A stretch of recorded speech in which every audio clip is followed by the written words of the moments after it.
Okay, thank you. All right, we're opening up the budget workshop. Mr. Napoli, take us through. Thank you very much tonight. I've got three departments to present. The first one is athletics, and then BOCES other, and then curriculum and instruction. Our interim aide athletic director will be here to answer any athletic questions. Ms. White is here to answer any curriculum and instruction questions, and I'll be happy to answer any BOCES budget questions. So on the presentation, you can see it up on the screen, and it was also available in board docs. I've highlighted, as we've been doing for the last couple of years, the line items that have had significant increases or decreases. So in athletics, the Regional Office of Athletics has gone up about $11,000. That's mostly due to personnel and expenses out of that organization that runs that program. We're looking to purchase additional winter uniforms for next sporting season. It's about $2,000. So overall, athletics is up $13,000, about 2.5%. BOCES other, so career and tech, Sullivan BOCES, we anticipate having fewer kids attend that program next year. That could change, but right now that's what guidance is anticipating. So there's a significant decrease in that program. There's an increase in services out of Orange BOCES for our English language learners. We've increased a little bit of time for our content specialists for ELA. That's one additional day per week. Software and hardware maintenance, that's what we pay for our security cameras and some of the hardware that's associated with that. There's an increase there of about $18,000.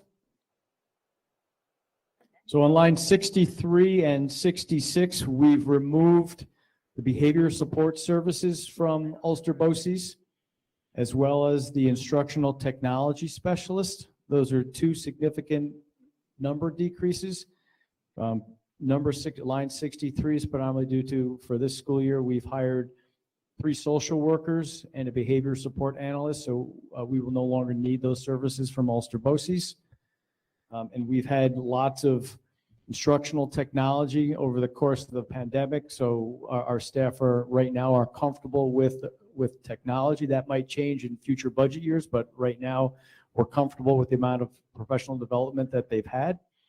And then line 69, school improvement, Sullivan BOCES. That's some services that we buy through Ulster BOCES that we realized this year we needed more services, so I've increased that line item for next year. Curriculum and instruction. With summer school, we've looked at our numbers for the past couple of years, and we've been over budget by about $8,000. So we've decreased that summer school by $8,000.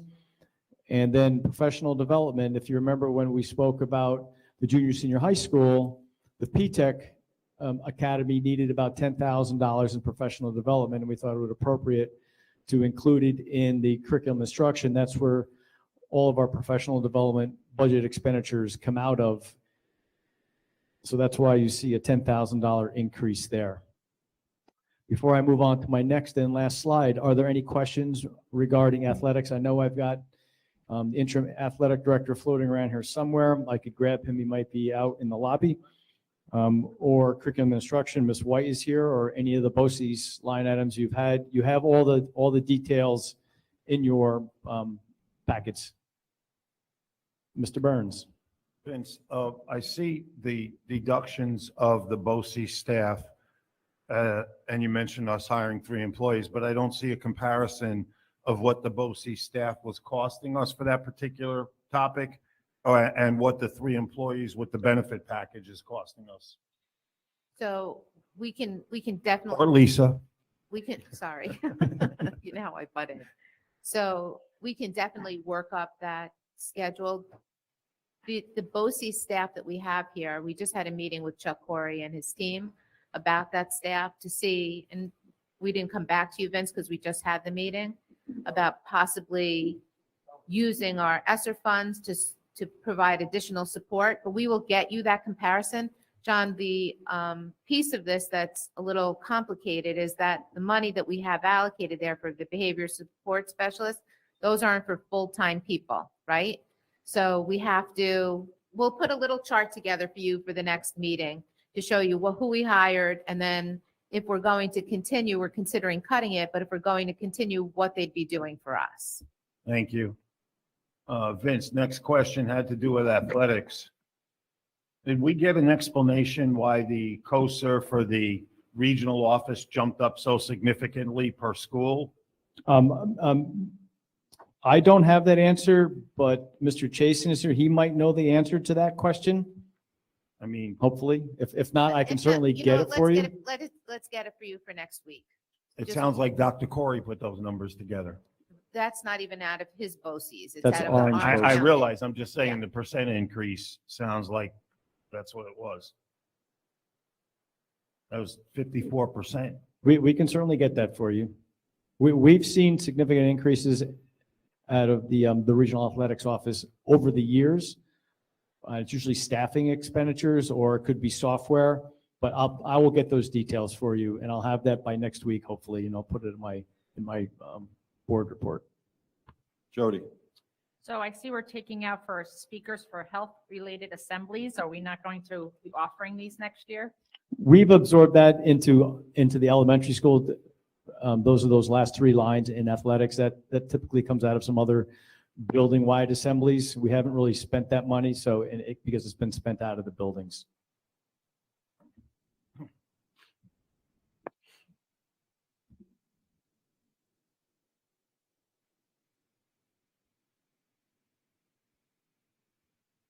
My last and final slide, it's up on the screen. It is being presented. I just wanted to give a quick overview. As of today, the budget increase is 2.3%, and the tax levy, we have it at a 3% increase. And other than that, I don't have anything else to present tonight. I will be presenting in a couple more weeks, just the full budget overview, the tax impact, or the tax implications, but that's all I have tonight. Well, I just want to say thank you for hearing the board when we had that large number 2 weeks ago, up over 6%. That was very worrisome. I'm glad you sharpened your pencils along with the superintendent and the administrative team. And I just want to say thank you for getting it down to a more palatable number for the board to consider. Jody? I have one question on line 10, the itemized, where the student physical medical care is $42,822. Are we billed for each physical, or is it just at a time slot that the doctor is providing to us? We're billed on an annual contract for physicals. So that covers all of our medical fees and services that need to be provided in accordance with the regulations. And then he provides the physicals as needed to us. So I have a question. I would think with where we sit now in the world, that every student should have health insurance, correct? They should, but they might not. Under the Affordable Care Act or under the exchange, people are eligible to go get health insurance. And I can't speak for sure, but I mean, I'm just curious because, every student would be entitled to a physical every year at no cost to them. So are we paying for something that I think there's ultimately could? we'll find out about that. Yeah. But I think there's a regulation where we can't go back to the insurance companies, but I'm not sure. So let us look into Because it. I know when my children are here, as long as they had a physical within a year, I just had to give the form to their primary care physician, they would fill it out. But if we have students that don't go to the doctor annually, Correct, right. Right. But I'm just saying, is there a way that we can look at that we might not be utilizing those costs? let us We- take a look at it. Sure. Thank you. Wayne? So when you're finished, I just want to talk about this, maybe it should be done during a regular session, I'm not sure. This Chromebook thing that you have in your report. Yeah, that's part of my report. If I could talk about it when I present, that would be fine. That's fine. I Good. wasn't sure since. it's Are you part of good with just wait until the public session? That's fine. Okay. Sure. Are you good, Vince? I am good. Thank you All very right, much. Entertain a motion to adjourn the budget So workshop. moved. Second. Is there a need to go, Mr. Burns, you wanted to go back into Yes, exec? I'd like to go back into, making a motion to go back into executive session. There's a motion for the purpose of Mr. Burns. To discuss personnel and something else. Thank you. Yeah. Personnel's been outlined. It's Okay. been moved and seconded. All those in favor? Opposed? No one? We're adjourned budget workshop.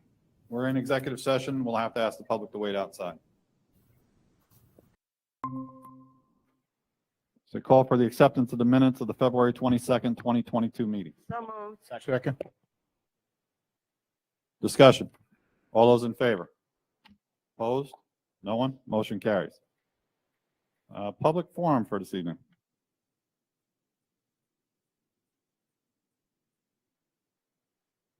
I know she mentioned, do you want to talk? Come on up. Over there, I'm sorry, right over there. Down there. Now, the order is a public forum first. Thanks.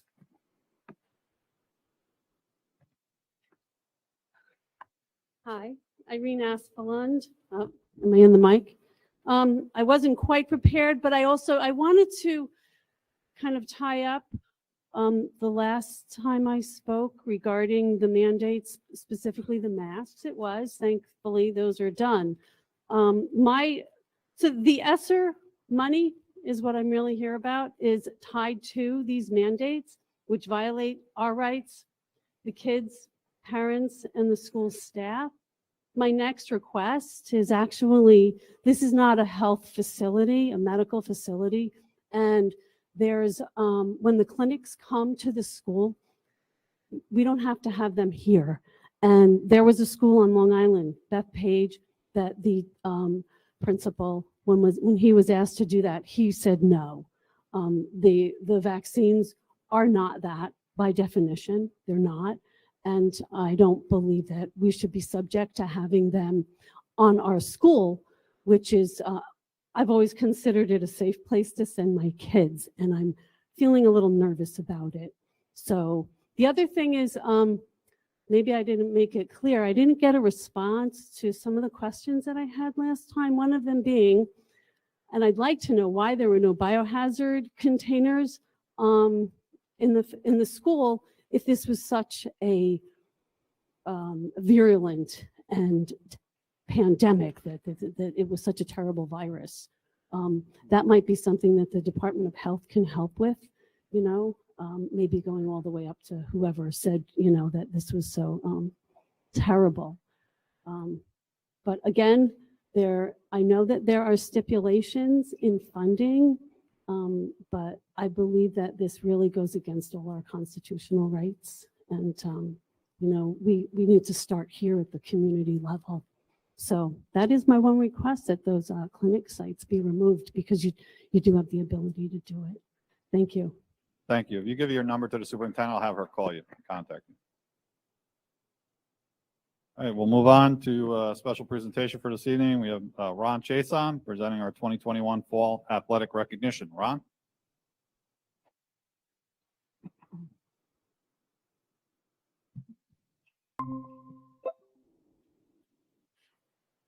Good evening, ladies and gentlemen of the board. Just getting the PowerPoint to pop up. Ready to go? Good evening. Superintendent Wiles asked for a report on the fall sports season. I wasn't here for the fall sports season, so I spoke to coaches, reviewed all of the end of the year reports by the coaches. One of my biggest fears is, and I hope I didn't leave anyone out, but I'm pretty confident. I have all the info that I'd like to share with you. I know that sports has a special meaning probably for everyone, maybe as a parent or a player or a fan or a coach. And special seasons come around every once in a while, that we all remember that, you know, very special championship year or undefeated year, or that sports.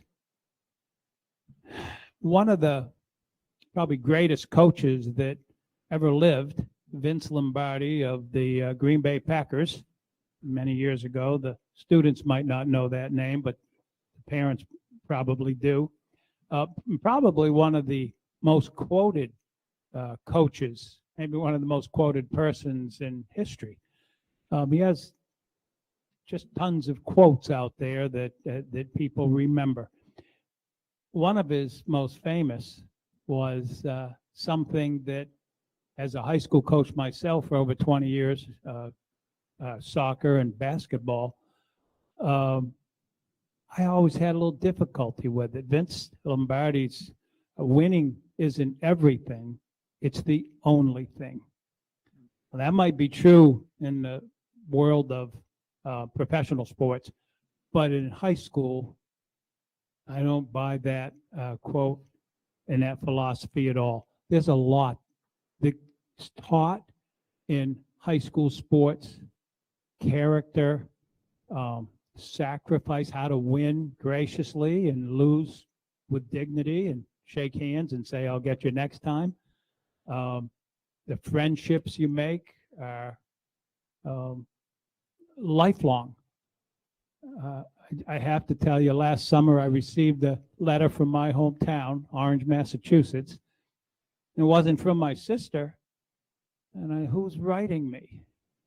And I opened the envelope, and it was from my high school coach, and he was honored that he coached me and the players on this team that we had. It was one of those special years. That letter hangs over my desk in my house right now. I was touched by it some 50 years later.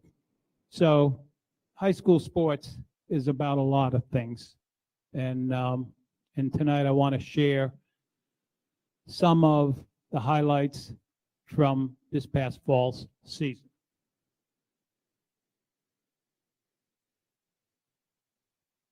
Participation in sports, it's been down. I know COVID didn't help matters in that regard. We had 204 students participating in sports this past fall. They played on 9 different varsity teams or modified teams. They're all listed there for you. I don't have to read them all to you. You can see them, but 9 varsity sports, and many of them had modified. So that 204 reflects all of those teams.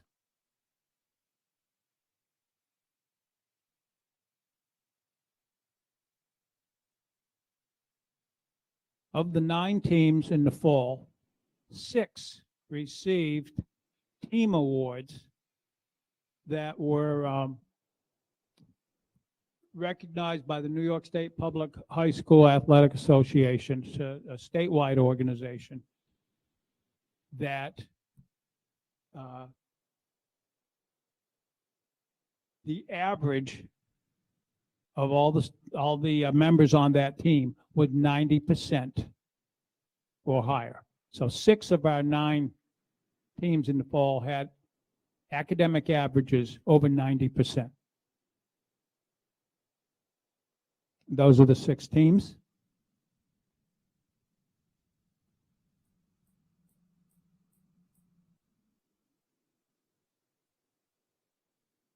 '63 students. So maybe some of those 63 were on a team that didn't have the 90% average, but we had 63 students of the 204, and this is only high school. It does not count 7th and 8th grade. This is grades 9 through 12. 63 students had an average of over 90%. I just want to speak for a moment before I have you meet these students. For the most part, almost all of them came back to school 2 weeks earlier than everyone else to begin practice in late August. When the bell rings at the end of the day around 2:35, 2:40 to go home, they go to practice for 2 hours, pretty much every day. If they're not practicing, eventually they start playing games. Games may be once a week to twice a week to even 3 times a week for some of the teams. They're not all home games. The students know they get on a bus, they ride anywhere from an hour to 2 hours, some of the longer trips, one way, play the game, 2 hours back home. Never ceases to amaze me that with all the commitments they're making in time to athletics, they still lead the school in academics. Um, I hear people say, you know, kids today and oh boy, what's this world coming to? I don't know. I feel pretty good about what the world's coming to when I see statistics like this. The more you throw at them, it seems the better they do. They learn to budget their time. They get all their homework done and their classwork done. So I have great faith in the years ahead for all of us. I'm honored to have you meet these students. I'd like to call them up one by one. I'm hoping Superintendent Wiles will come up and assist me with handing out a little remembrance for them. And to the students, when you hear your name, if you'd come up, you can shake Superintendent Wiles' hand. And do you want, Mr. Matrician, do you want the students to meet the? They can come and shake their hand if they want. It's up to them, if they want. Okay, so if you like, you can, the board's gonna see you, and if you wanna swing by and just say hi to them, that's fine.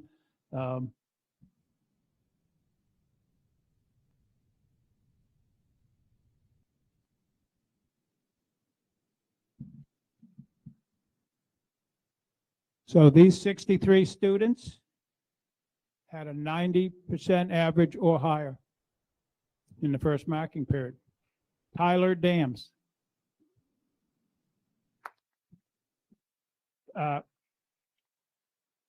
Colton Piquel. Angelina Lopez.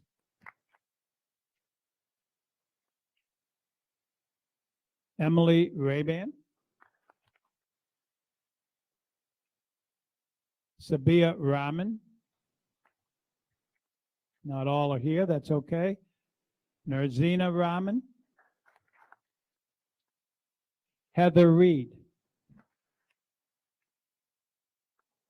Samia Khan.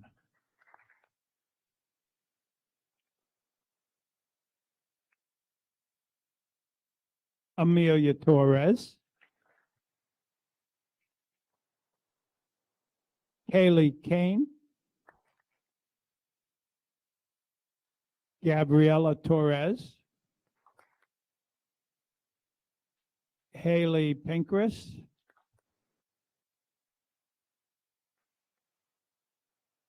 Hannah Lutz.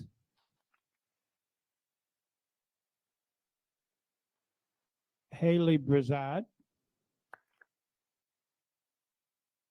Sarai Cruz. And Manaya Laurel. Emil Mack. Madison Pauley. Dina Stewart. Elizabeth Jacobs. Serena Alaquin. Sophia Bertoletti Fairs. Aaron Breeley.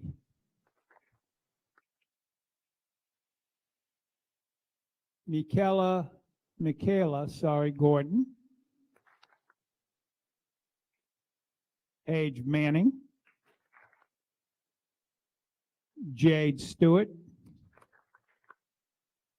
Ryan Thompson. Nathan Town. Alan Ibrick. Marcus Lewis Rivera.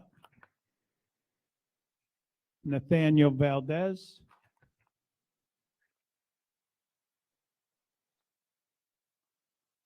John Gattaca.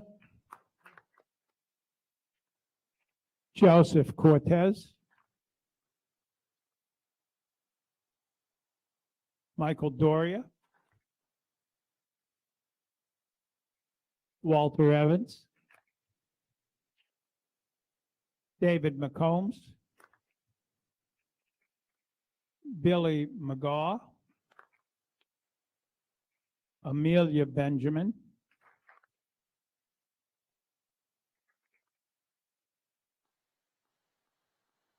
Justin Conica. Congratulations.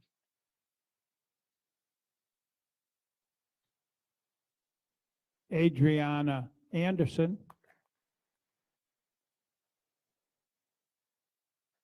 Victoria Bonnets.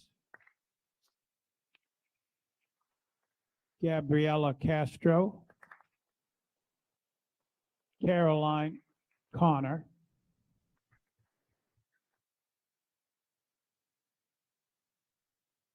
Julia Connor. Soraya Cromwell.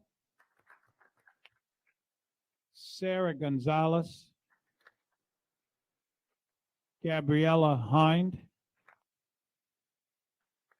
Mariah Kinsey. Jessica McHugh.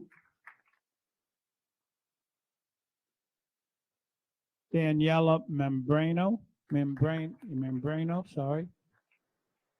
Ashley Nunavero.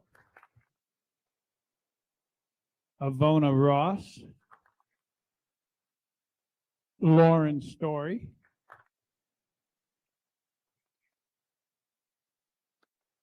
Stephen Gattaca.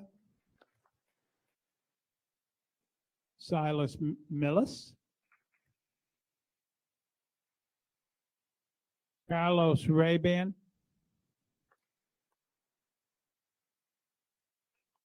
Kevin Raban. Matthew Urquia. Tyler Lamondola. Alexander Pauly. Jack Ryan.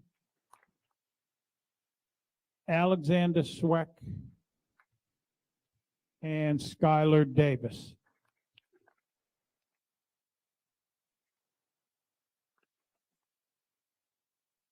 So those are 63 scholar athletes from the first marking period.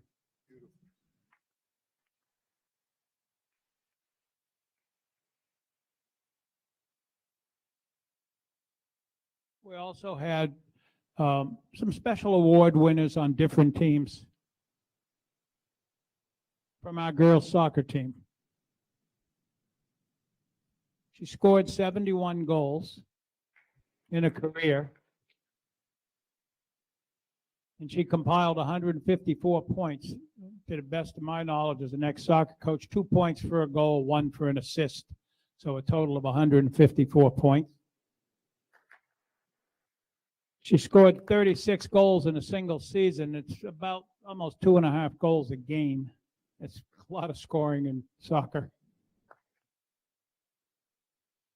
She had one game where she scored 6 goals. All 4 of these are school records in girls soccer. Twice she was selected to the Section 9 Class B All-Star team. And as a junior, she was selected to the first team All-State girls soccer team. I'd love the board to meet Sydney Franzia.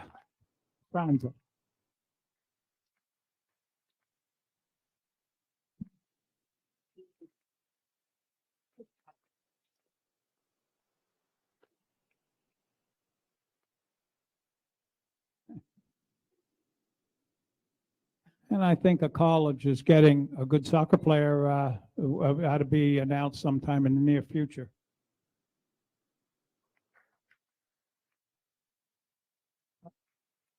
Wrong one.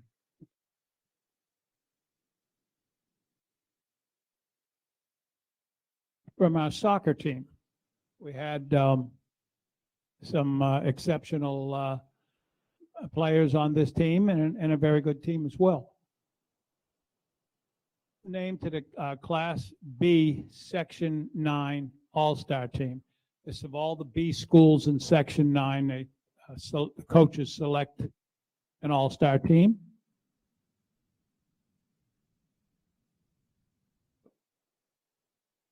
Tyler Lamondola and Matthew Helgeson.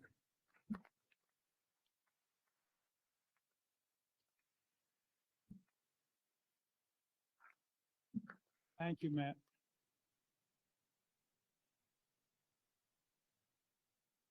Also named to that same team, but in addition to, there's an all-star team for the B division, the A division, the C division, the D division, and then there's an all-star team for Section 9 for all divisions.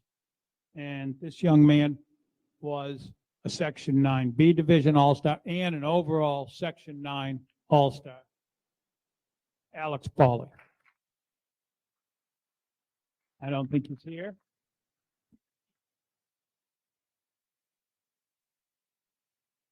Worth mentioning on the soccer team, this has been 15 years in a row. They've been invited to sectional play, meaning that their season was always a winning season, at least the last 15 straight years. So that's nice, a compliment worth mentioning. And finally, from our football team, we had some special awards. He threw for 1,080 yards, a school record. He was just on the Section 9 All-Star team. He was first team All Kingston Freeman team.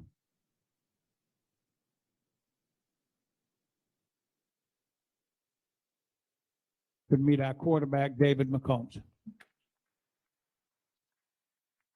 He was here.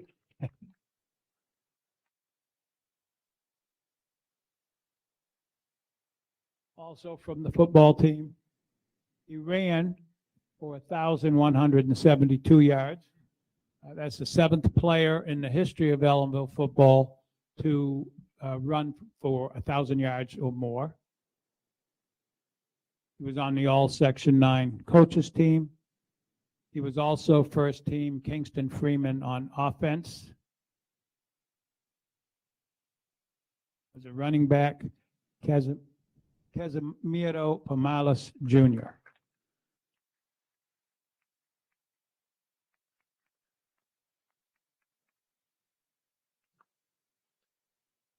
Wonderful. Yeah. Okay.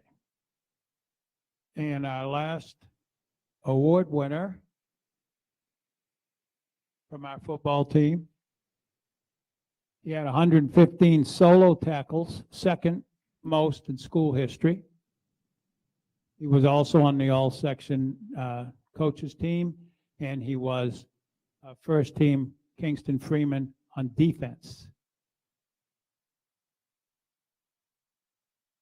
Walter Evans.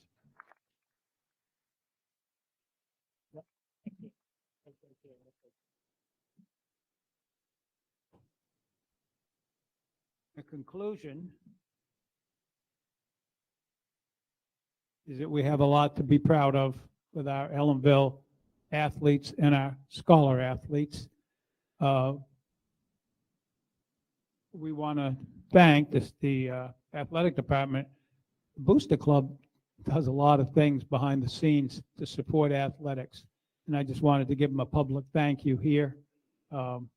They provide things for the kids when they're going on sectional games. They've got a wonderful Hall of Fame thing going, and they have a hand in all the beautiful banners in the gym. So they've been wonderful. And just a shout out to the Booster Club. And a really big thank you to the people sitting in front of me here, the Board of Education, because you oversee everything that goes on and supply the funds to run these programs. And on behalf of the athletes and the athletic department, a big shout out to the board as well. And finally,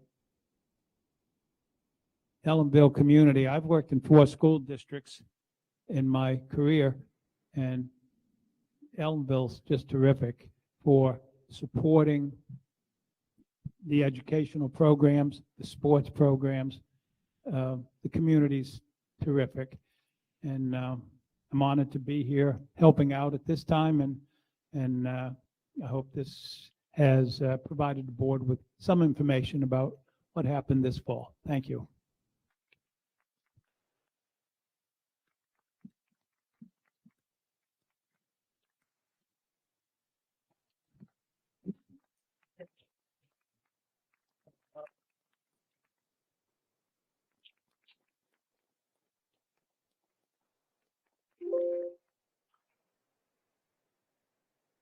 Ron, thank you very much for a nice program, for the recognition of the children. They so much deserve it during these, especially during these past 2 years. Just a great big thank you to the parents, and congratulations to all the children who succeeded, but it wouldn't have been done without your support network at home. So congratulations to all the parents and all the students on behalf of the Board of Education, and good luck in your futures. Thank you.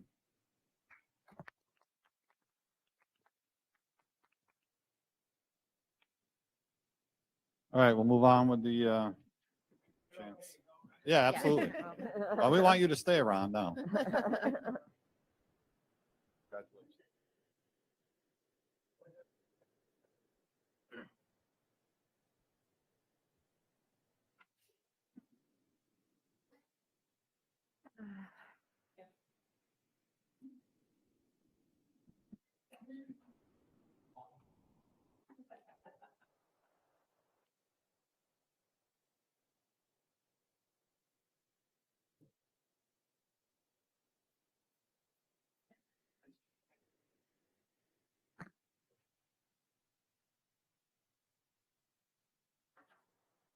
Thank you.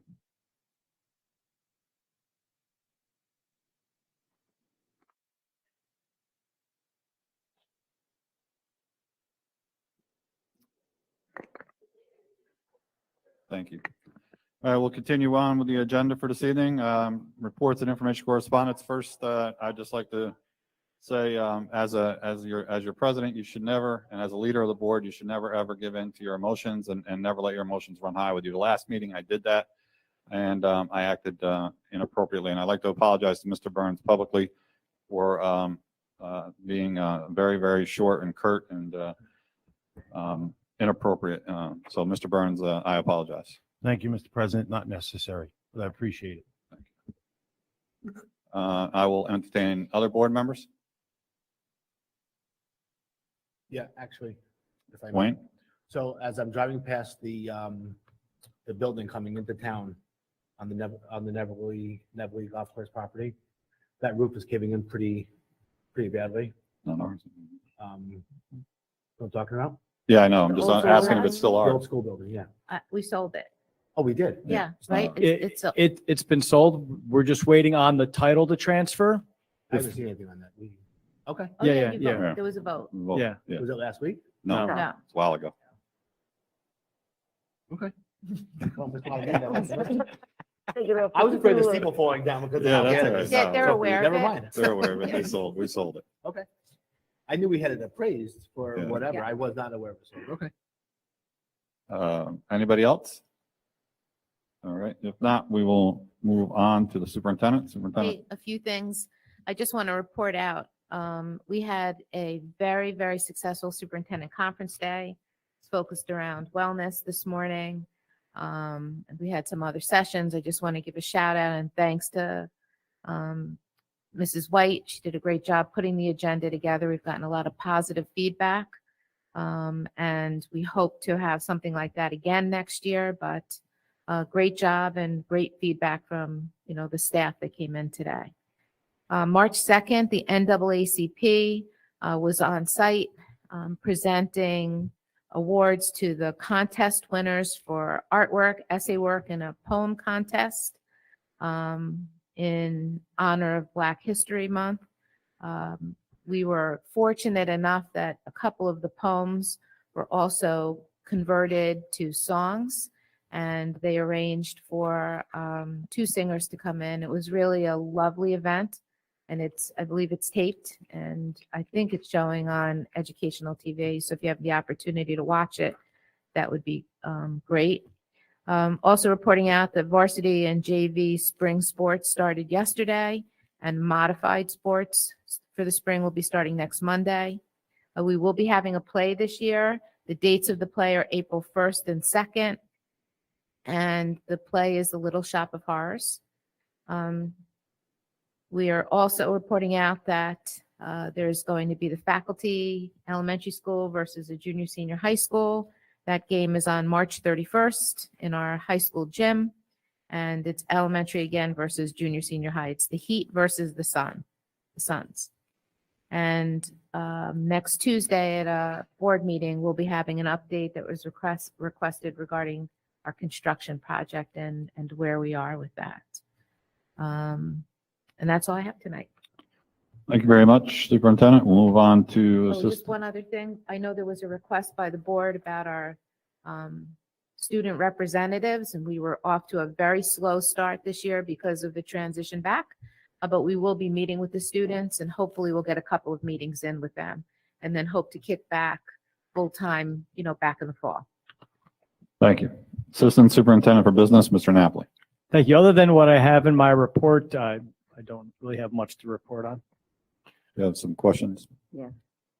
Iris? Actually, you had a section in there about the Chromebooks. I didn't know what that was telling us. Right. So I'm glad you asked. So we had some discussions regarding the number of students that had gone through multiple Chromebooks. And when I asked the IT department to report how many students or the count of students that have had the number of Chromebooks. So for example, 1,076 students were issued one Chromebook.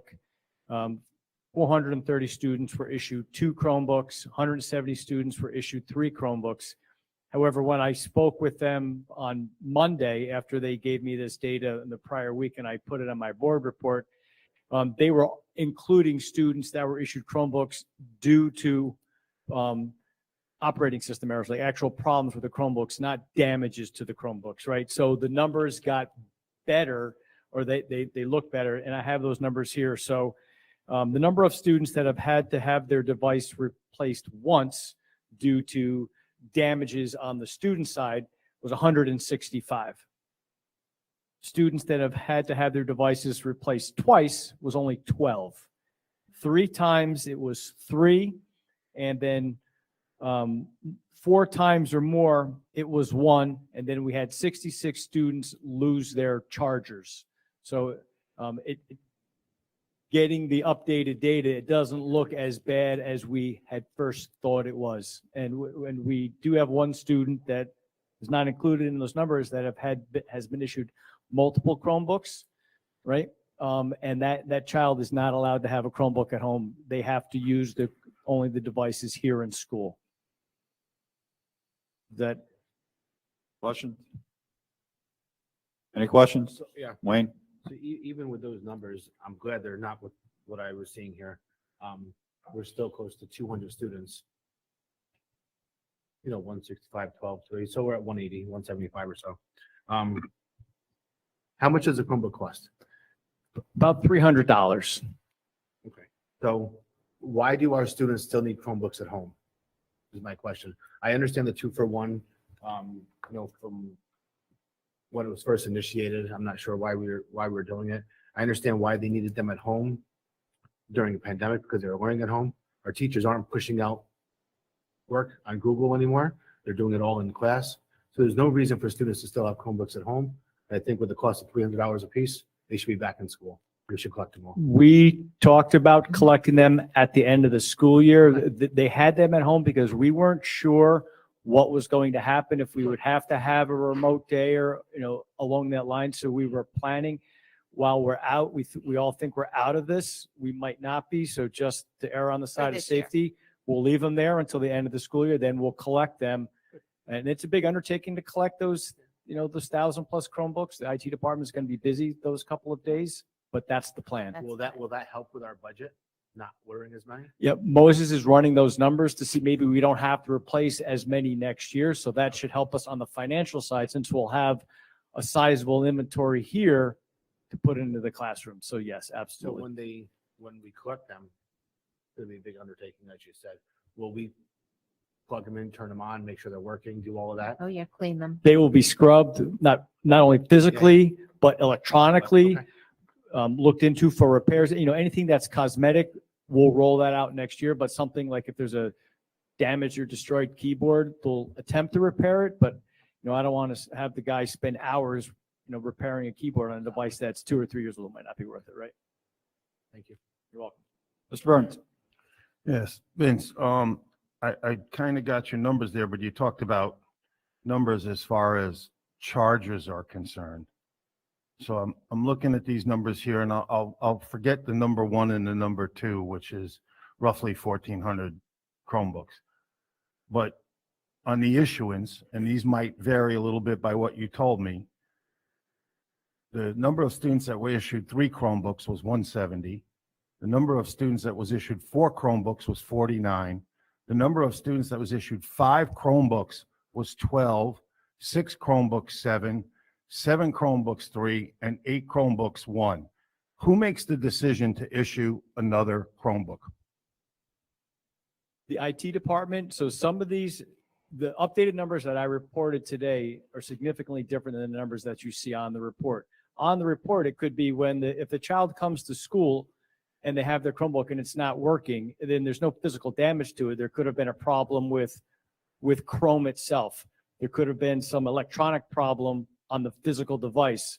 So they gave them a new one, but they track all of that. So those numbers include students that may have had a problem with the operating system. And all the IT department had to do was update the operating system, but we can't have the child in school during the day without a Chromebook that's working. So we issue them a new one, but they track it because we need to know who has what Chromebook.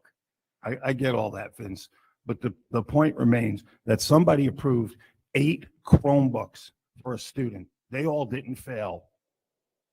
I want to know how many Chromebooks were given out after they were broken.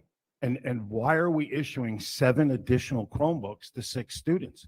It's not financially responsible. These things are $300 a piece, and we're looking at, I'll stay with the number 4 through 8. We're looking at roughly over 70 Chromebooks. You didn't give us the numbers on which were computer failures and which were students breaking them. I can do that for you. So at next I week's had meeting- asked for that at this meeting because these numbers don't tell us. I had asked for it last meeting for a report on how many were given to what students and how many were given because of damage. Because you told us that we can't reasonably recoup money for broken Chromebooks, and yet we're approving all these Chromebooks. And again, I don't want to deny any kid education, including the kid that got 8, but we have to have something where we start looking at these cases when kids get up to 4, 5, 6, 7, or 8 Chromebooks in a year. To just keep giving it to them is not responsible. Do we have any policies in regards to this? Do we have any policies on the books? I'd have to look at what our textbook policy says, but I've already checked with our attorneys. We cannot deny a child an instructional tool like a textbook or a Chromebook. And I agree with John. We can't, no one wants to deny a kid the education, but at some point, we have to be fiscally responsible in our due diligence to ensure that the property of the school district is being protected and not being abused. And what are the consequences of the person that abuses these Chromebooks? I understand the request better now. I misinterpreted what I was asked of at the last meeting. At the next meeting, I will give you an accounted detail of those 4 through 8 Chromebooks and every reason why each individual child was issued a new Chromebook. We'll call the attorneys for a sample policy on this also, but my understanding from the advice that we got from the attorneys was that we can't deny access. But Nobody's maybe- asking I know denial, you- but I know we're you're asking not. for some accountability. I Those know. books from 4 through 8 represent $216,000. I know. So let us find out what other policies there are out there that we can put them in and find the balance between it. I would like to make a suggestion or a motion or whatever I have to do here, that we are not issuing Chromebooks going forward to students that have already had Chromebooks taken out. Our staff members are not issuing assignments on Google for home. They're doing it in classrooms. And if we need to speak to the staff to find out that that's true, we can, because it's true. We speak to a lot of staff as board members. You know, they come up and talk to us as friends and family members and just in the community. And most of our teachers are not issuing homework to Google anymore. It's more of a hands-on type of a thing to get kids back to some sort of normalcy. So going forward, I don't want to see any Chromebooks going out the door because as John said. And how are you putting we're that are you putting that as a motion or just a suggestion for the It's a superintendent? suggestion.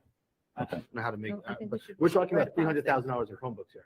So I think that, and I agree with the superintendent on this, I think we need to have a policy, and I think that the lawyers need to give us a sample policy on it. But we have to be fiscally, Mr. John is correct. I mean, that's a lot of money, and you're correct. And I think we all I think share the going same forward, concern. though, the directive should be from the Board of Education to administration is that there's no Chromebooks going to any families right now because they're not needed at home. They're not needed. Every child has a Chromebook in school.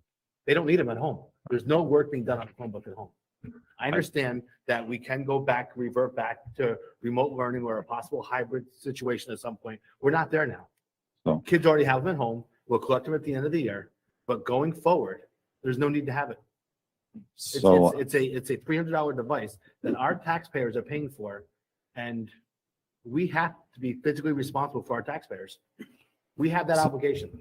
So I would ask that you put that, I think that should be in the form of a motion, because I think that when the board start issuing directives, we supersede I'm our making a motion responsibilities. that we don't hand out any more Chromebooks for the remainder of the year. Okay, that's a motion on the floor. Is there a second? I'll second that, but I'd like to make a amendment to that.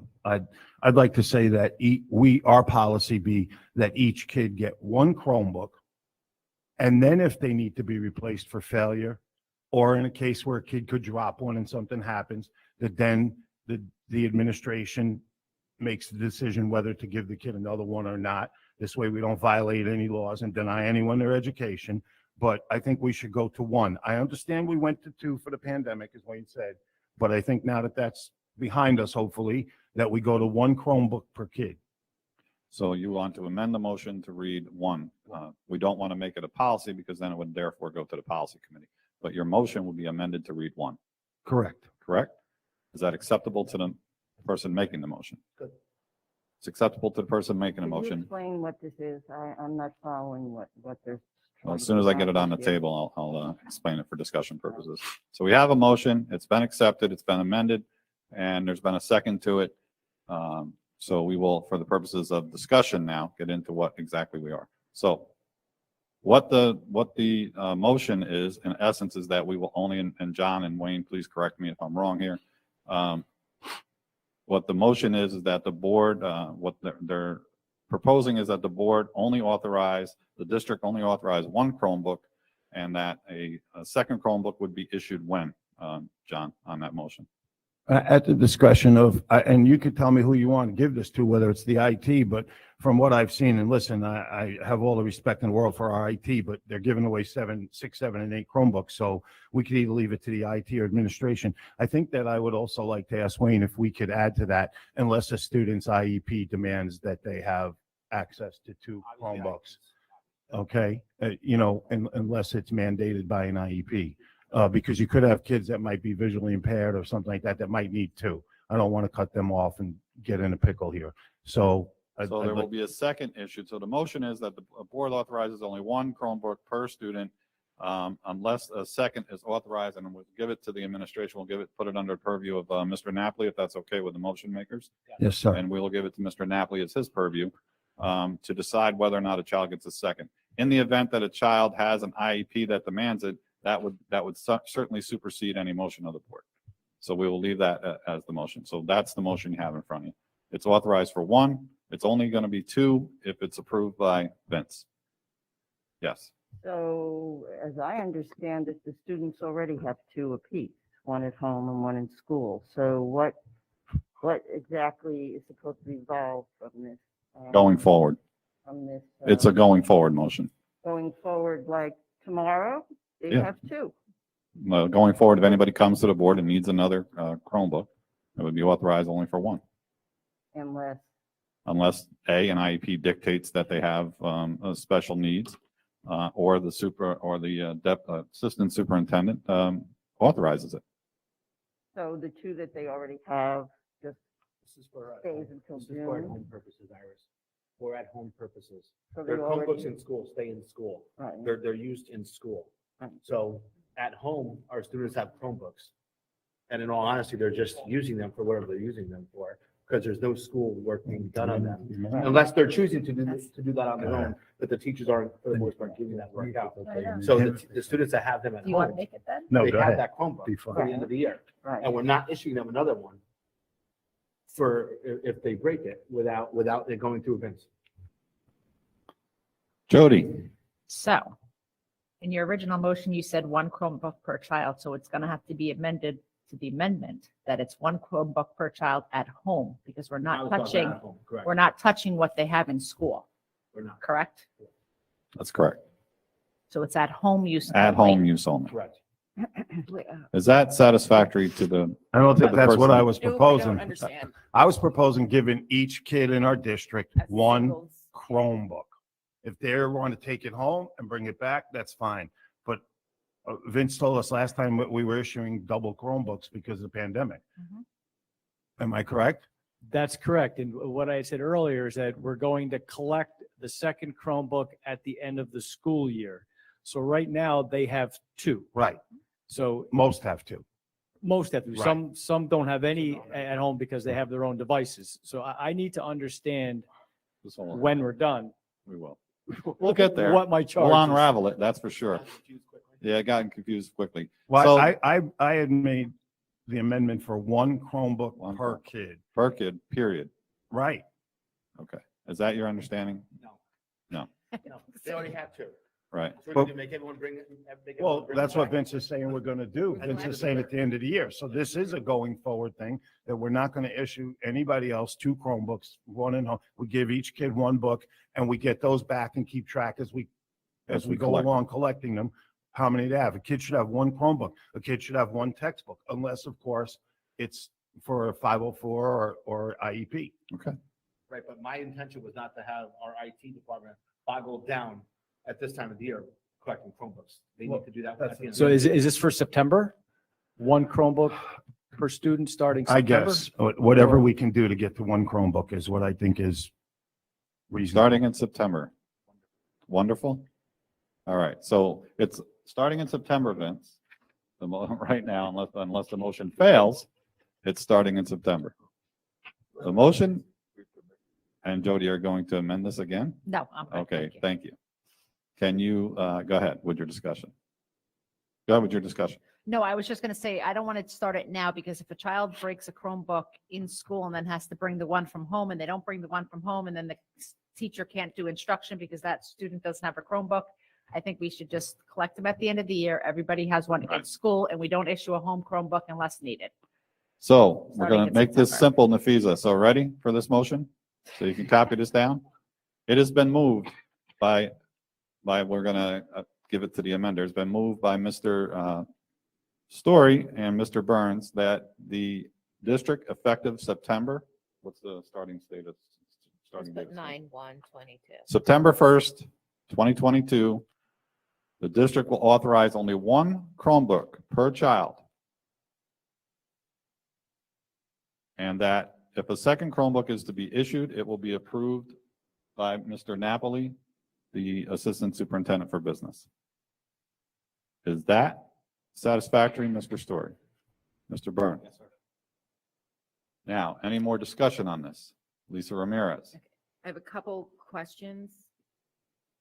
First, Vince, these numbers, these don't represent total destruction of Chromebooks, correct? Correct.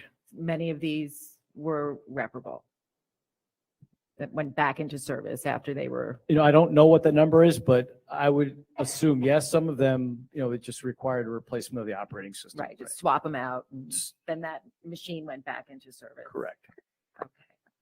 Do we have a sense of where Chromebook damage is happening? Is it, do they get broken at school or at home, or is there an anecdotal sense of where the damage happens? Or, I don't have that data. I can collect it if you'd I like mean, me to. I'm just out of curiosity. And the other thing I wanted to clarify is because the phrase "not going out the door" came up, and if we discuss, if we do decide to only have one issued per child, I do think it's important that students are allowed to bring them home and use them for schoolwork. I wouldn't like to, I would not be in favor of restricting them for home use only. I Yeah, think the that would motion be- was for it to go home, but it's only one, period. That's it. That You get a one. student would have the option of Right. bringing They can their bring it home, assigned but Chromebook It's their home responsibility to use bring at it home. back. So I just want that No, that's clarified. permission to stay intact. Absolutely. Just like a textbook. Iris? I'm a little bit concerned about putting this responsibility on Vince to check every child's, I don't know what that means, you know, if a student has a Chromebook and he brings it back and it's not working, then the principal has to get in touch with Vince to approve giving another.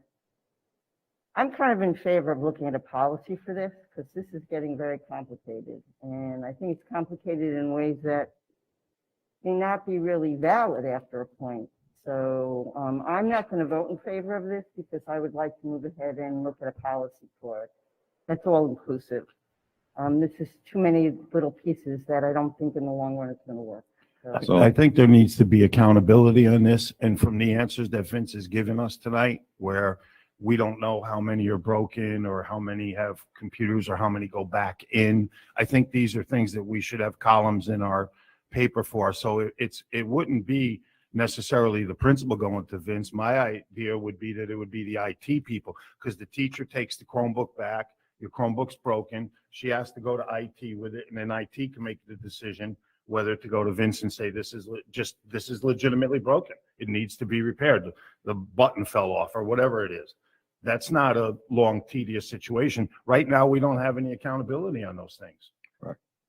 So we are gonna, I mean, we have the motion in front of us, and we will vote on the motion after the discussion. But in the interim, the superintendent's also gonna be looking at getting us policies from the attorney for the policy committee to take up. Reverend Collins.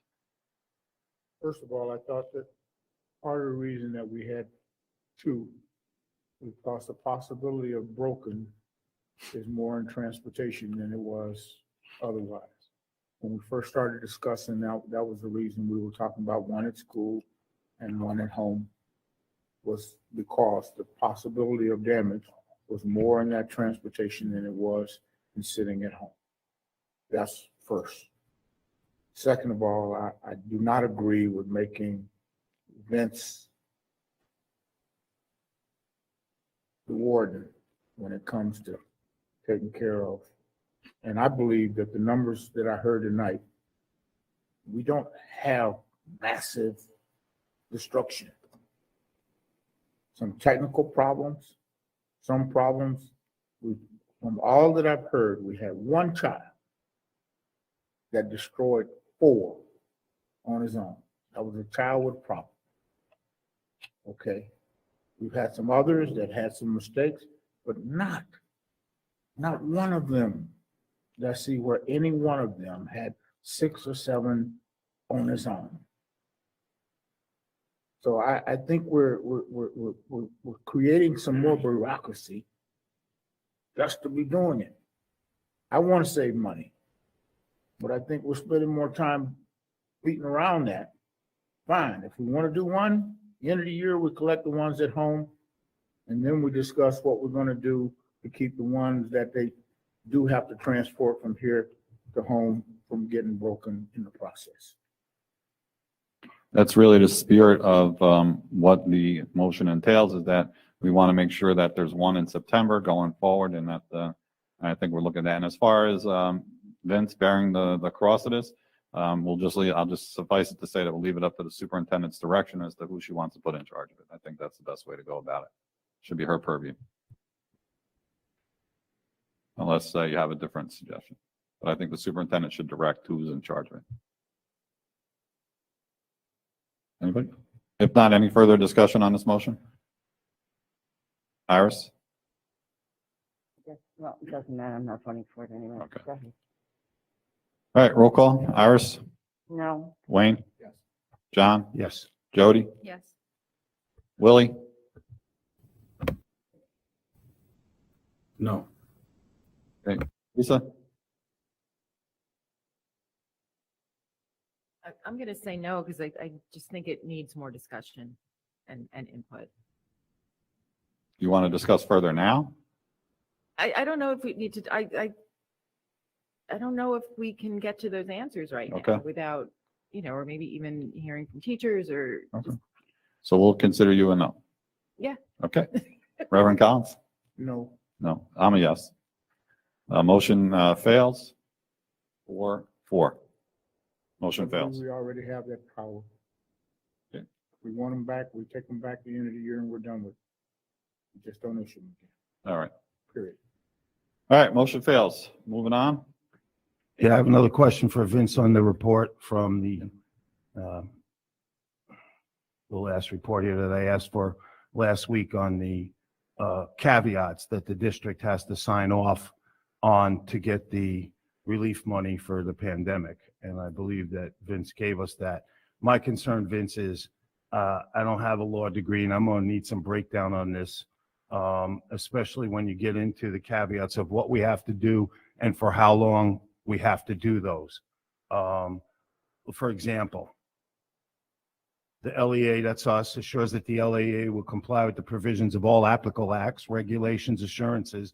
The following provisions of Education Department General Administrative Regulations 34 CFR Parts 76, 77, 81, 82, 84, 97, 98, and 99. I have no idea knowing what the heck that means. So could we get a breakdown of what we are required to do for the money that we got and what happens? Because this would be a bad thing if we go back into this under the mandate. So could I get a layman's term breakdown on these things for the next meeting? I can try, I'll have to reach out to our attorneys for So we'll do. opinions on each of these laws and what they represent. I don't know if they can pull it together by Friday when my report's due, but we can ask them to take a look at it. If you need more time, let us I will. know. Thank you. Anything else, John? No, that's good. Thank you. Deputy Superintendent Kelly White. Good evening. I am playing in the basketball game that Superintendent Wiles mentioned, so please do not hold anything against me. It's not my sport, but I will be out there supporting. The other thing I wanted to share is that we are hosting 2 substitute career fair job fairs coming up the end of this month. So Thursday, March 24th from 5 to 7 and Saturday, March 26th from 9 to 2. These are substitutes for all positions. So just like we did back I believe that was in November. So candidates can come in, complete an application, be interviewed on the spot. We are promoting the event right now via Facebook, and they're working on a press release that'll go in the paper to promote it as well. So we had a great turnout last time, and hoping for the same this time. We also added to the flyer that if I know we have a lot of recent graduates that have been interested in returning to the district and subbing, but they're at college right now. So we would be willing to host virtual interviews for college students that will be back, late April, early May, and want to be considered for substitute teaching. So we can accommodate that request as well. And that's all I have. John? Yeah, Kelly, I just want to say I have the fortune of having 40 years of experience in all these superintendents conference that go with that experience. And I'll be honest, some of them weren't very interesting, just a couple. And I wasn't in the district today, obviously, but coming back into the district, I must have heard 10 people say what a wonderful day it was, with the professional development and with the social emotional learning stuff you did and all of that. So it's very rare that that happens. Congratulations on the job you did on that. Thank Yeah. you. We heard Thank about you. it all day. Yeah, it really was an amazing day. Teachers and are excited to come to work tomorrow. That hasn't happened before. Yeah, Yeah.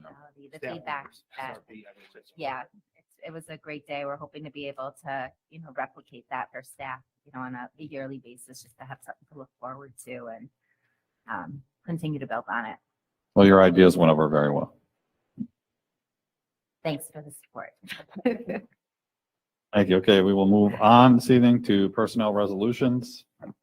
Upon the recommendation of Superintendent of the Schools, be resolved that the appointment of Peter Maley, Senior Cleaner, be made permanent following successful probationary period of 6 months effective March 14th, 2022. So moved. It's been moved and seconded. Discussion? All those in favor? Opposed? No one? Motion carries. Upon the recommendation of Superintendent of Schools, be it resolved that the appointment of Holly Budd, Senior Typist, be made permanent following successful probationary So period of moved. 6 months. It's been moved and seconded. Discussion? All those in favor?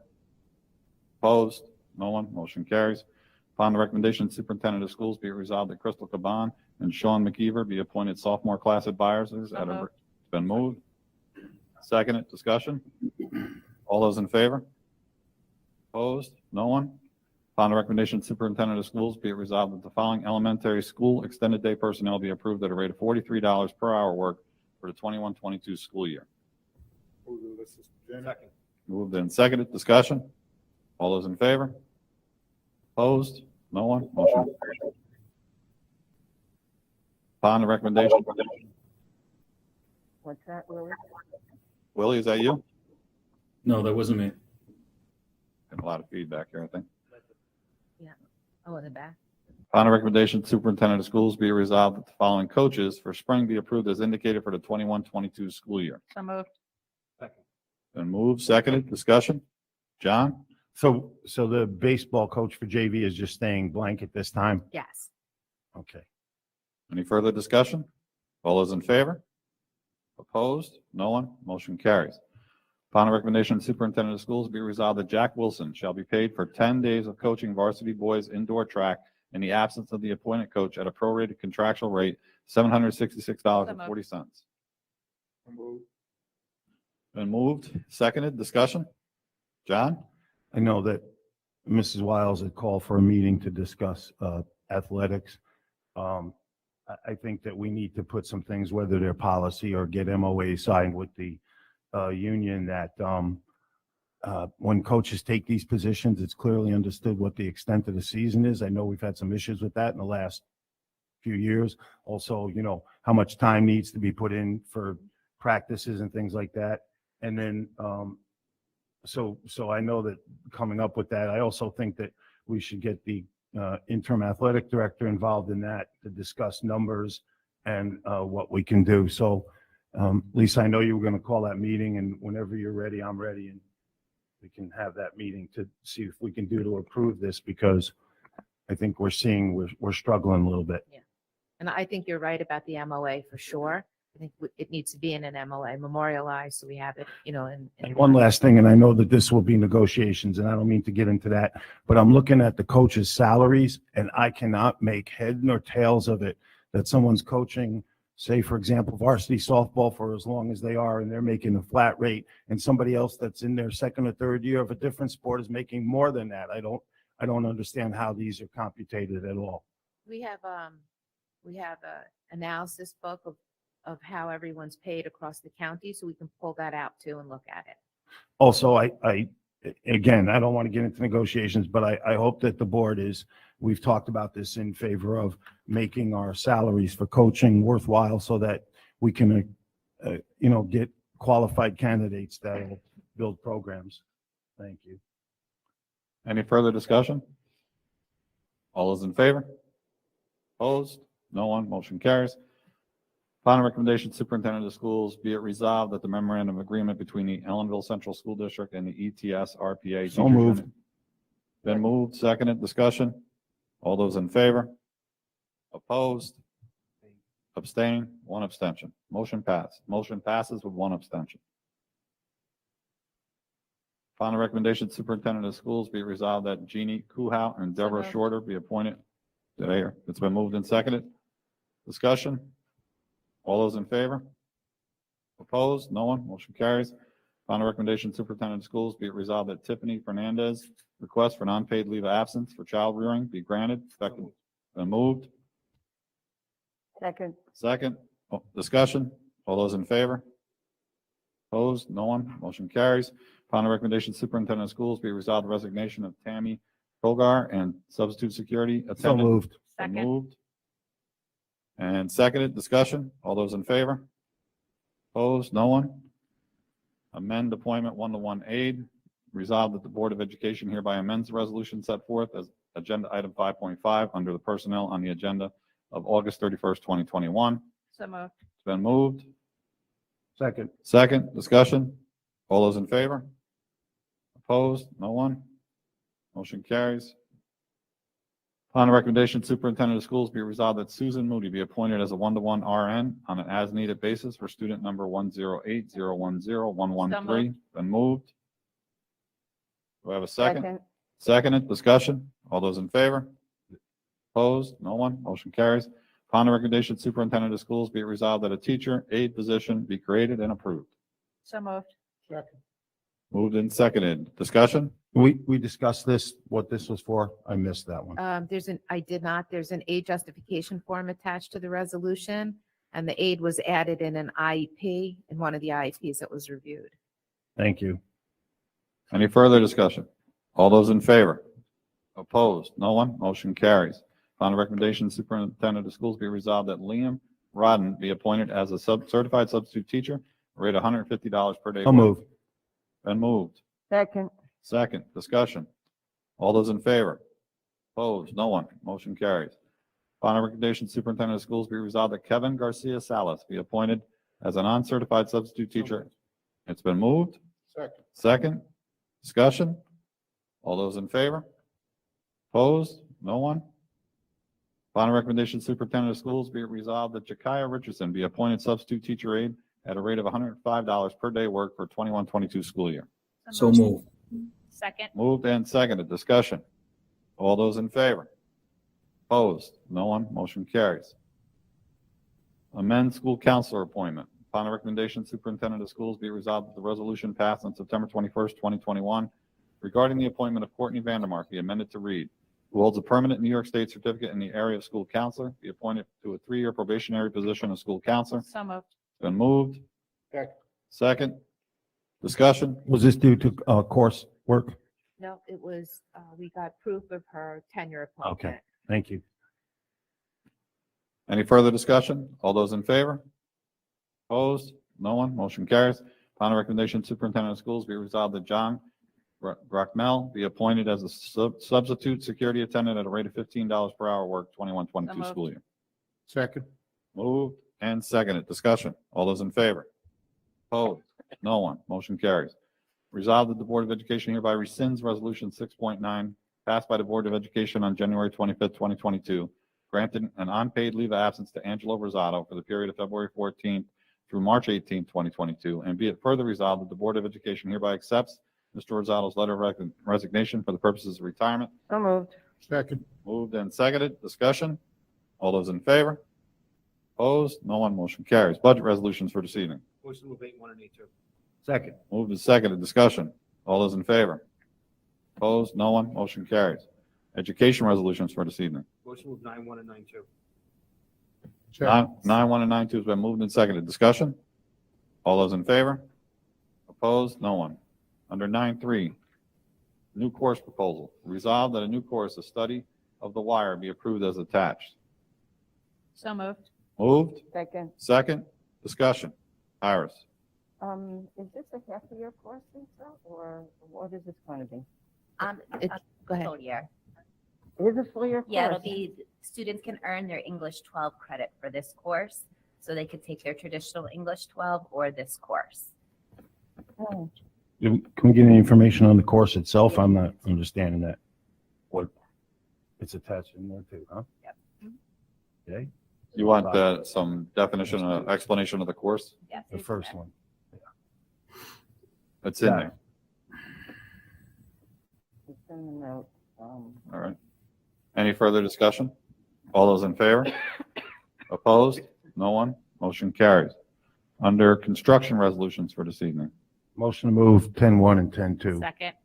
Moved and seconded. Discussion. All those in favor? Opposed? No one? Motion carries. Other resolutions for this evening. Motion to Under, move 11-1, 2, and 3.